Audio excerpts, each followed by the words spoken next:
एक बार दो फ्रेंड्स होती हैं, रिया और सिया। रिया क्लास में हमेशा टॉप करती है और उसके साथ साथ वो अपनी एक्स्ट्रा को करिकुलर एक्टिविटीज भी अटेंड करती है एंड ऑल्सो अपना होमवर्क हमेशा टाइम पे करती है और मोस्ट ऑफ द टाइम्स वो पार्क में ही मिलती है। और जब भी वो सिया को कॉल करती है तो सिया हमेशा पढ़ रही होती है एंड वो जब भी उसे बुलाती है खेलने के लिए तो बोलती है नहीं, मेरा बहुत सारा होमवर्क बचा है। इनफैक्ट वो अपना मैक्सिमम टाइम पढ़ाई में स्पेंड करती है। बट एज अ रिजल्ट रिया हमेशा टॉप करती है and Siya is an average student. एक दिन सिया बहुत फ्रस्ट्रेट हो जाती है और फ्रस्ट्रेट होके रिया के पास जाती है और बोलती है कि तुम ऐसा क्या करती हो जिससे कि तुम हर चीज को प्रॉपर्ली मैनेज कर पाती हो। तुम्हारे पास एक्स्ट्रा को करिकुलर एक्टिविटीज के लिए टाइम है, तुम्हारे पास होमवर्क को कंप्लीट करने के लिए टाइम है, हर क्लास में तुम बेटर परफॉर्म करती हो, ऐसा कैसे? तो इस पर रिया उससे बोलती है कि मैं सिर्फ ये 3 स्टेप फॉर्मूला है जो फॉलो करती हूँ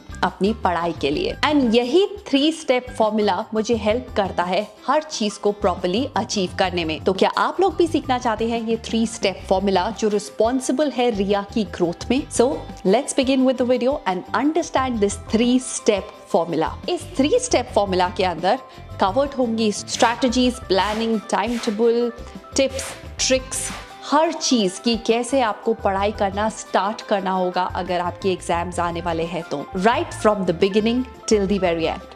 alright, so let's begin with the video and सीखते हैं कि ये 3 स्टेप फॉर्मूला क्या है।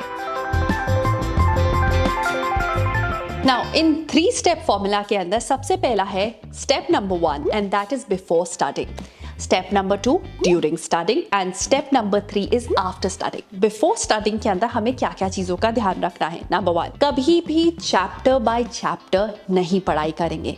Instead we'll follow the syllabus approach. Always ask for a syllabus अगर आपके पास नहीं है तो, एंड सिलेबस के अकॉर्डिंग पढ़ाई करना स्टार्ट करेंगे, right? At times what happens is आपकी बुक के अंदर बहुत सारी चीजें एक्सप्लेन की होती हैं just for your understanding, but वो एग्जाम पर्सपेक्टिव से इंपॉर्टेंट नहीं है। Alright, so it is always important कि आप जब भी पढ़ाई करना स्टार्ट करेंगे तो हमेशा रेफर करेंगे सिलेबस को। Number second thing when you are starting to study is, for example आपकी डेट शीट आ चुकी है, ओके, एंड आपके एग्जाम्स हैं आज से 1 महीने बाद, that means you have 30 days in hand. तो आपको 25 डेज को यूज करना है फॉर लर्निंग एंड 5 डेज को यूज करना है for your revision and testing. Note this कि फर्स्ट 25 डेज जो आप यूज कर रहे हैं लर्निंग के अंदर, that they are not only primarily reserved for learning. इसके अंदर भी आपको दिन को 2 पार्ट में डिवाइड करना है। पार्ट 1 ऑफ द डे होगा जिसके अंदर आप लर्न करेंगे and part 2 of the day होगा जिसके अंदर आप पुराना पढ़ा हुआ रिवाइज करेंगे। नाउ 25 डेज को हम ऐसे एलोकेट करेंगे जिसके अंदर हमें 5 सब्जेक्ट्स करने हैं। एक दिन के अंदर आप 2 to 3 सब्जेक्ट्स को कवर करेंगे। That means in a day you have to study for almost 4 to 5 hours. Number second, आपका वीकली प्लानर कुछ इस तरह दिखेगा जिसके अंदर आप एवरी सिंगल डे सेम चीज नहीं पढ़ाई करेंगे। इनफैक्ट आप ऑल्टरनेट डेज को सब्जेक्ट को पिक करेंगे एंड एंड के 5 days we will keep for revision and for testing. Alright, ये तो हुआ हमारा planning part before we start studying. Now let's come to the second part and that is studying. जब आप actually पढ़ाई करने बैठेंगे तो कैसे आपको पढ़ाई करनी है? नंबर 1, जब भी आप रीड करेंगे किसी चैप्टर को और आपको ऐसा लग रहा है कि आप उस पर फोकस नहीं कर पा रहे, so always use the finger technique. Finger technique मतलब जब भी आप पढ़ाई करेंगे you will move your finger along with the text. अगर आप फिंगर नहीं यूज करना चाहते हैं then you can use a pen. Alright, ऐसा करने से you will be able to focus in a much better way. Number 1। Number second, जैसे ही आपने उस टेक्स्ट को पढ़ लिया है, the second step is not to make notes. Okay, the second step here is to highlight. Not highlight everything possible but highlight जो important keywords है। Now the third step here is to make notes. Notes बनाने के लिए हमें ये याद रखना है कि हमें we do not have to make a book out of a book. हमें नोट्स सिर्फ की पॉइंट्स के बनाने हैं, हमें नोट्स के अंदर सिर्फ की वर्ड्स लिखने हैं, हमें नोट्स के अंदर समरी लिखनी है। Okay, now comes the fourth step, and fourth step is active recall.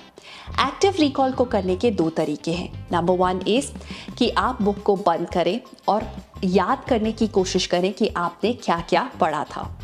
Number 2 तरीका है जो ज़्यादा इफेक्टिव है, is that to make question and answers out of the text that you have read. मतलब एक टॉपिक के अंदर से जितने भी क्वेश्चंस आप बना सकते हैं, you have to make those questions और एक शीट पर लिखते जाइए. Right, now read those questions and try to answer those questions. ये आपकी जो क्वेश्चन एंड आंसर शीट है, ये आपके लिए बहुत हेल्पफुल प्रूफ होगी जब भी आप रिविजन करेंगे तो. राइट, नाउ ये तो हुआ हमारा process of when we are studying. Study करते टाइम इस प्रोसेस को हमें बहुत ध्यान से यूज करना है ताकि हम चीज़ों को बहुत अच्छे से ग्रैस्प कर पाए. Right? Now, one more thing that you will include in the during process is making your mistake booklet. Mistake booklet के अंदर हम लिखेंगे जो भी अगर आपने नया टॉपिक पढ़ा है और उस टॉपिक के अंदर आप रिकॉल कर रहे हैं और आपने कुछ मिस्टेक करी है, तो क्विकली आप उस टॉपिक के अंदर जिस भी पॉइंट के अंदर आपने मिस्टेक करी है उसे लिखेंगे अपनी मिस्टेक बुकलेट के अंदर.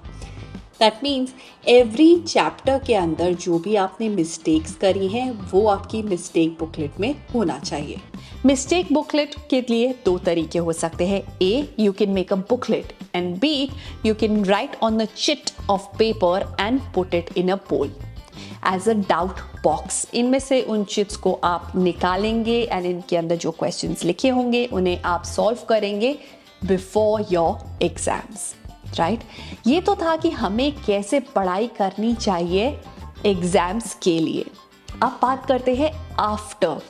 एक बार आपने पढ़ाई कर ली, नाउ उसके बाद what to do, because you know कि जो भी आपने पढ़ा है 1 घंटे के बाद आपको वो सिर्फ 50% ही याद रहेगा और बाकी सारी चीज़ें आपको भूल जाएंगी.